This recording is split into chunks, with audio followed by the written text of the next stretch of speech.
Just as Edlore's words sank into my mind, so too did my heart sink into my stomach as he spoke. "The recalcitrants are dangerous people," he continued, the look in eyes suggesting a careful assessment of my reaction. "If you've heard anything from them, then for the sake of your species and others you must tell Zimera, understand?" Though I held at the time absolutely no intention of doing such a thing, nevertheless I found myself nodding along compliantly. "I'll make sure she finds out," I lied, casting my gaze back over to where Zimera could be seen playing with the 3 Dunnar children. Suddenly my ears began to ring again, less painfully this time at least, as Bouth spoke into my mind. "The Iragon are highly effective propagandists," he whispered, his words overlapping with and overpowering those of Edlore. "Don't believe everything they tell you. Once you get to me, you'll learn the truth." Satisfied for the moment with this explanation, I took a deep breath to steel myself against further deception as Edlore started through the park's open area toward Zimera and the family of reptilians I presumed to be his own. Following awkwardly behind the Dunnar's meandering gait, again I found myself pondering my seemingly binary choice. Knowing what the Iragon thought of recalcitrants, I reasoned perhaps the location given to me by Bouth could be yet another bargaining chip in my repertoire. Then again, could I really trust Zimera to uphold her end of any bargain? How much was I willing to risk for the less than 1% chance Bouth might succeed with my help? All these questions and more echoed through my mind as the two have concluded our approach. So, I began chipperly toward Edlore, resolving to avoid Zimera's suspicions with the illusion of normal conversation. "What's it like to work as a warp technician?" Momentarily regarding my sudden change in attitude with a look of bafflement, Edlore nevertheless was quick to offer a reply. "What's there not to like?" he asked rhetorically, his words quickly attracting Zimera's gaze as she carefully observed our interaction. "It helps me feel useful, and the extra credits are most certainly a plus." "If I'm to be honest, I'm surprised you people use currency at all." I shrugged, unsure what to make of this revelation. Hearing this, it was Zimera who deigned to answer my implicit question. "It's the only system competitive species understand," she explained, the patronizing nature of such a reply seemingly not bothering the Dunnar family before us. "And much like every other part of our civilization, we've had thousands of years of smooth over its issues." "And you think that because your civilization is so fucking perfect that gives you the right to impose it on everyone else?" I snapped, no longer able to contain my frustration with this nonsensical conclusion. "Perhaps we should continue on to the next part of our tour," Zimera continued awkwardly in a clear attempt to change the subject. "Anyways, Edlore, it was pleasure to see you here." "The pleasure was all mine, Zima," replied the warp technician, returning his attention to the 3 children openly gawking at me before gesturing for them to go long and once again tossing the frisbee. Following Zimera past the park's border and over a busy street by way of footbridge, I was surprised by the lack of attempted banter from her. Before, she had been speaking nearly non-stop, but now a sad silence hung over her instead. "Are you all right?" I asked, unsure of what to do in this situation. "Listen, I wasn't trying to upset you. It's not your fault, Andrew."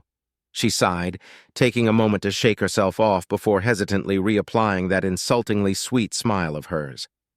I understand you're not going to be convinced easily that this is all for the best. Just let me show you around for a little while longer, okay?" Regardless of my distaste for Zima, there was something to be said for the sincerity with which she seemed to care, misguided as her methods were. Though it was my words which had wounded her, I could hardly bring myself to exacerbate the pain. "Okay," I murmured, this time not resisting as the Iragon grabbed my hand and commenced to guide me through the streets. Walking along the city streets, it was all I could do to mask my astonishment at just how perfect everything was. There was a certain surrealness to it all, a dreamlike quality of sleepy peace. The streets of Alef were multi-leveled, allowing for significantly more foot, paw, and tentacle traffic than would a traditional city. The alleyways between buildings weren't what one might usually imagine from that word either. Indeed, these narrower walkways were every bit as flawless as the main streets. Alef was utopian, not because of what could be found on its streets, but rather what couldn't. There were no homeless people begging for change, No litter sullying the city's perfection. Hell, I couldn't even spot any stray animals. Everything here was accounted for down to the very last detail. "Where are you taking me now?" I asked her, doing my best to keep an even tone so as to avoid further antagonizing the prime steward as she guided me by hand through Alef's seemingly endless city streets. "Be patient and you'll see," she smiled, gently admonishing my impatience much like one would a child's. "You're getting warmer," whispered Bouth, startling me with his sudden message as I turned another street corner alongside Zemira. "Give me some time to prepare a distraction. You'll know when to run." Ominous as that message undoubtedly was, I could hardly deny my curiosity in wanting to see what Bouth's operation had to offer. That being said, I was still at that moment undecided as to what I should do. I had good reasons to believe that Zemira meant well, but would I be able to negotiate with someone so wholeheartedly in favor of the Irrigan's imperialism? Bouth, on the other hand, was a wild card. I couldn't rightly say what his intentions were with me, and though for all I did know he very well could be the lesser evil, so too could the opposite be true. The two competing ideas warred within my mind as Zemira guided me to a street intersection busily bustling with personal transport vehicles. Judging by the lack of indicators and the perfect coordination of these futuristic automobiles, I guessed that, like the cars of 22nd century Earth, they were self-driving. "My favorite bar is pretty close by," the Irrigan woman smiled, pointing across the road to a small, largely nondescript building. "How about we get a nice morning drink before I show you around some more?" "Sounds nice," I replied absent-mindedly, carefully watching the area around myself for signs of Bouth's intervention.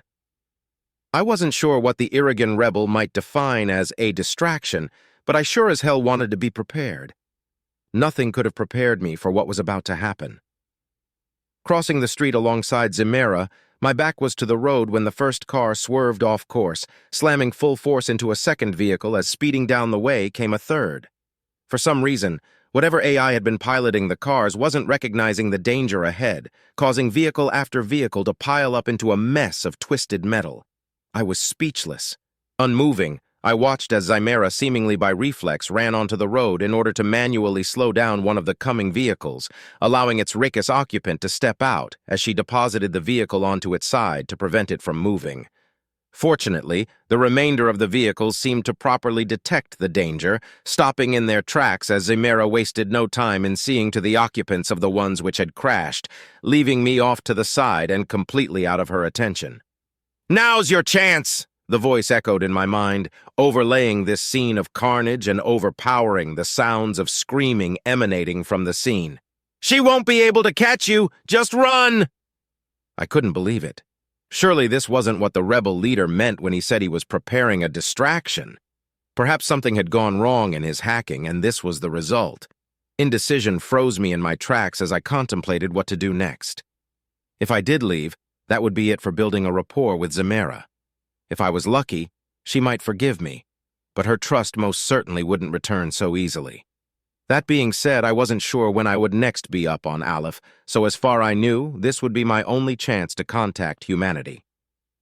All around me, other Irrigan rushed selflessly to the scene, lifting up overturned cars to assist individuals trapped beneath and otherwise behaving precisely as one might expect from a cooperative species. "What are you doing?" The voice howled, somehow higher in volume despite its lack of actual sound. "4 sapients just died in that pileup. If you don't run, their deaths are for nothing." In the end, no amount of self-debate could make my choice any less obvious. Despite the circumstances, I knew what I had to do here. I made my choice, and only Wood could tell whether or not I'd come to regret it.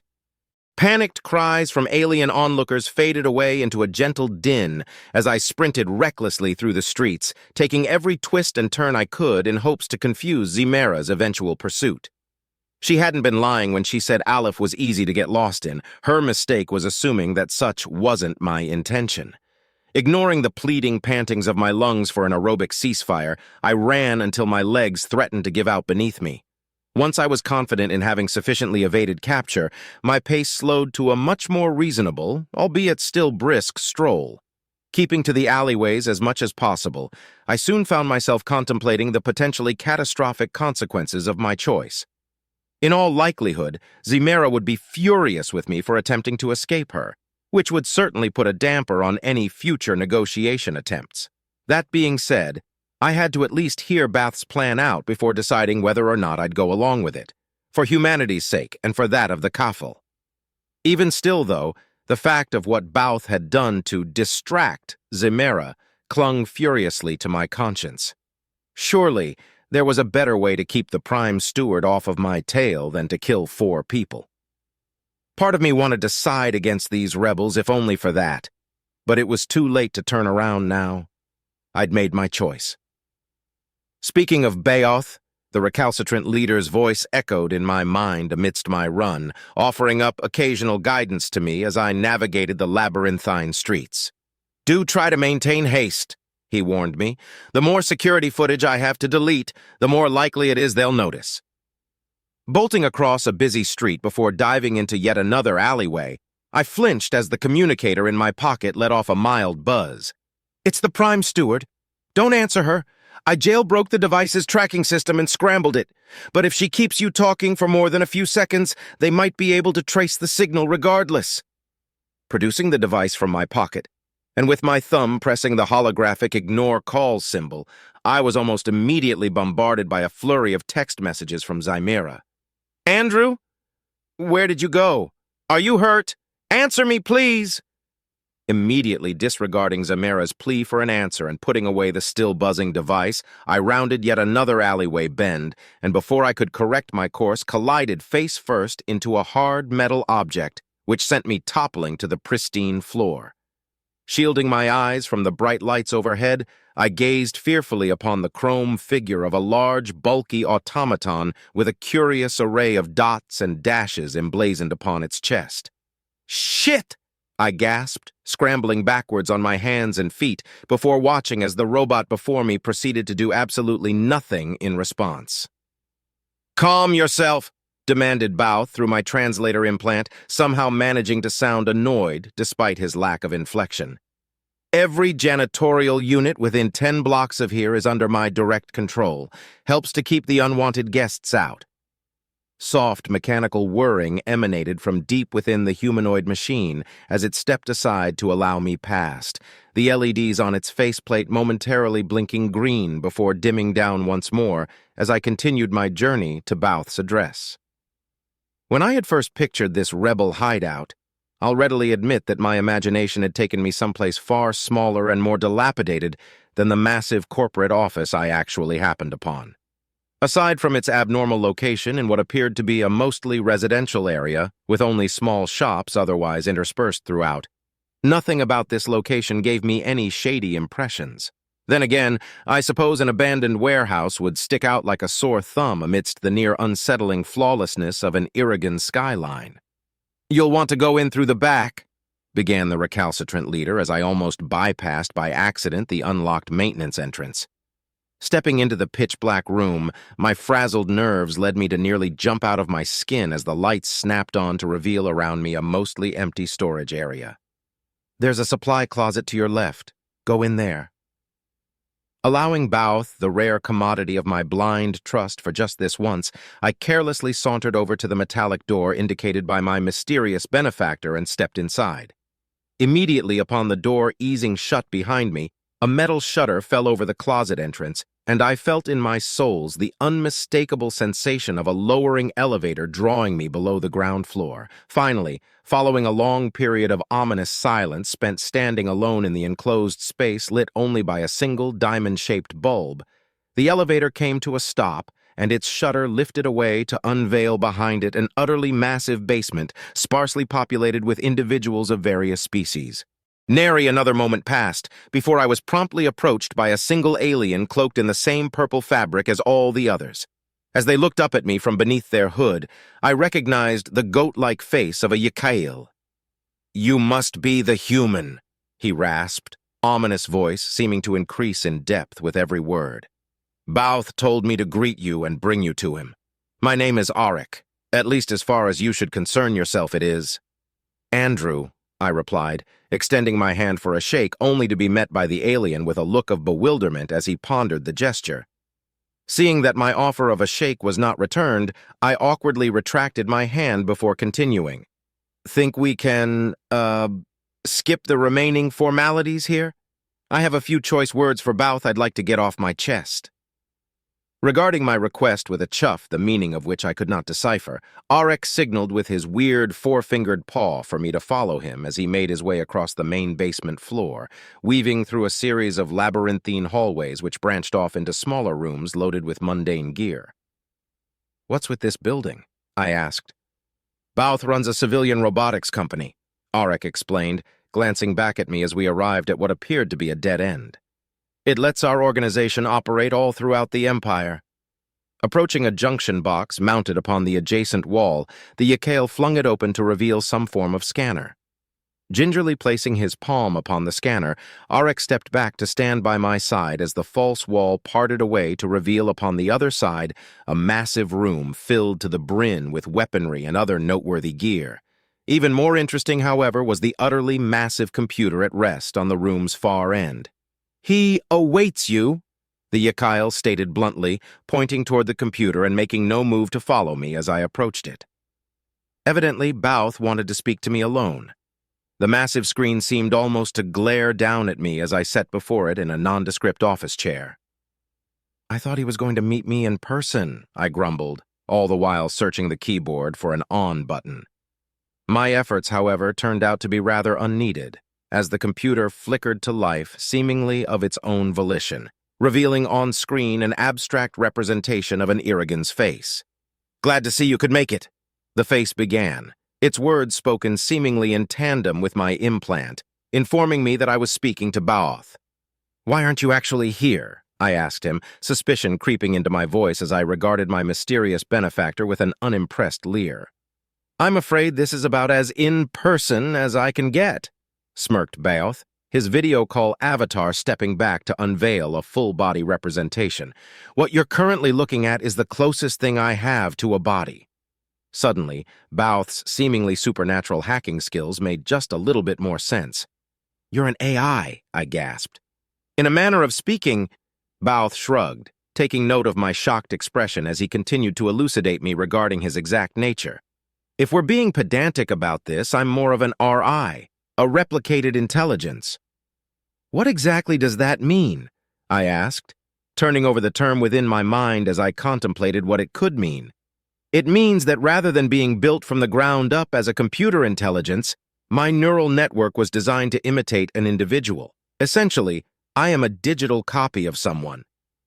Once my initial shock regarding this revelation had finally worn off, the questions I was initially going to ask returned to the forefront of my mind. "What the hell was that distraction?" I shouted, still struggling to properly register the event in my mind. "You killed 4 people hacking those cars." "Yes," Bouth affirmed, his voice utterly devoid of anything remotely resembling remorse. "I calculated it to be the most efficient method of distracting Zemera." "That's deplorable." Offering up in reply not a single mote of contrition, Bouth leaned forward again so that his face would fill the entire screen as he replied, "I think you'll find the acceptable casualties of freedom to be far greater than 4 meager existences. I pity them, of course, but they are not the first to die for this cause, nor will they be the last." "And just how many deaths do you consider to be acceptable?" I asked him semi-rhetorically, not expecting a straight answer from the inscrutable RI. "The math is complicated," confessed the recalcitrant leader, snapping his digital fingers as millions of equations flashed across the screen at speeds rendering them incomprehensible. "That was only one part of my calculations. The exact solution you'll find is 786,037,989,302. Such a staggering figure immediately sent me recoiling backwards in disgust. I couldn't even comprehend so many lives, let alone reduce them to acceptable casualties. "So your justification for killing those people back there was that it's a numbers game?" "Precisely," Bouth chimed, disregarding entirely my building anger. "Of course, my equation is derived from philosophical reasoning. Enlighten me." "Putting it simply," began the RI, fading away into the screen's background as hundreds of depictions of planets filled the screen. Most of the people I killed weren't supposed to exist at all. Their civilizations were meant to be selected out. On screen, planet after planet turned red before falling away into nothingness, presumably indicating civilizations that fell. The great filters are our galaxy's way of selecting the worthy from the unworthy. By attempting to bypass this process and integrate the unworthy into our society, the Irrigan weaken galactic civilization as a whole. Every species deserves the chance to prove they are worthy, but to protect them from the consequences of their own actions would only harm life in the long run. The sheer callousness on display again was something I could barely comprehend. That being said, there was an essence of grim logic to Bouth's professed calculations. In many ways, it was the logical extreme of the fictional Prime Directive, survival of the fittest on a galactic scale. Wait, so you don't care at all about killing people? I asked him. Wherever did you get that idea? Bouth chuckled, his avatar sitting down seemingly on nothing as a digital glass spawned between his fingers. Of course I care. If I didn't, it would have been much easier to make that distraction, as I wouldn't have had to wait until no members of worthy species were caught in the crash itself. Even with unworthy species, you'll find I am rather in favor of limiting suffering. Concerning as the phrases worthy and unworthy were when applied to entire species, I could at least see the underlying reasoning behind Bouth's distraction. Slowly but surely, I could feel my anger fizzling away, only to be replaced by morbid curiosity. And how do you decide which species are worthy if they were rescued by the Irrigan before they could be filtered? I simply run the calculations. Bouth shrugged, pulling up the profiles of individual species and revealing beneath their pictures various percentages. Any species with a greater than 50% chance of becoming interstellar I have marked as worthy. Of the 126 species in our empire, only 10 fit the bill. Suddenly, though it had lapsed for a moment, I could feel my empathy returning to me with a vengeance. And what about all those species you deliberately wiped out? Did you give them a chance? I gave them a choice, barked the RI, crushing his fake glass into pixels as he once again approached the screen so that his face seemed closer to mine. They could either die free or live beneath the Irrigan. It just so happens that many chose the former. Now, are you going to continue debating ethics with me, or would you like to save humanity from becoming the Irrigan's pets? Seeing as I'd already come this far, there really was only one answer to that question. How do I do it?